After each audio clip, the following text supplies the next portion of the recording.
আমি ধ্বংস হইনি, আমাকে ধ্বংস করা হয়েছে। এটা কোনো হঠাৎ ঝড় ছিল না, বরং ধীরে ধীরে হিসেব কষে প্রতিটি শিরায় বিষ ঢেলে আমাকে ভাঙ্গা হয়েছে। আমার ভেতরটা নিঃশব্দে খালি করে তোলা হয়েছে। আমি তো চেয়েছিলাম শুধু একটু আশ্রয়,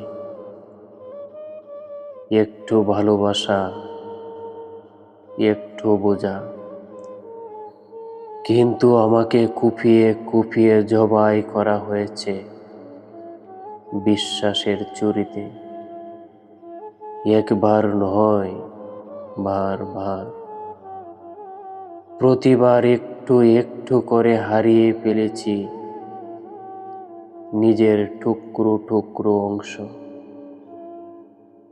তারা ভেবেছে আমি মুছে যাব, তারা ভেবেছে আমি আর কখনো উঠতে পারবো না। কিন্তু তারা জানে না, এই নীরবতা একদিন আগুন হয়ে জ্বলবে। এই ভাঙ্গা আমি একদিন চাই থেকে নিজের অগ্নিস্ফুলিঙ্গে উঠে দাঁড়াবো। আমি হারাইনি, আমাকে হারানো হয়েছে।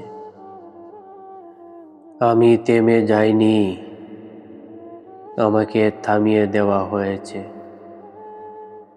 আমি মরে যাইনি, আমাকে মেরে ফেলার চেষ্টা হয়েছে।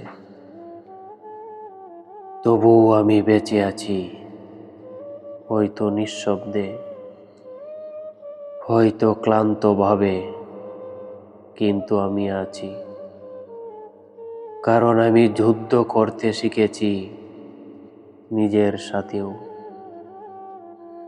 নিঃশব্দ রাতের সাথেও, এমনকি আশাহীন ভবিষ্যতের সাথেও। আমি ধ্বংস হইনি, আমি শুধু আর আগের মতো নেই।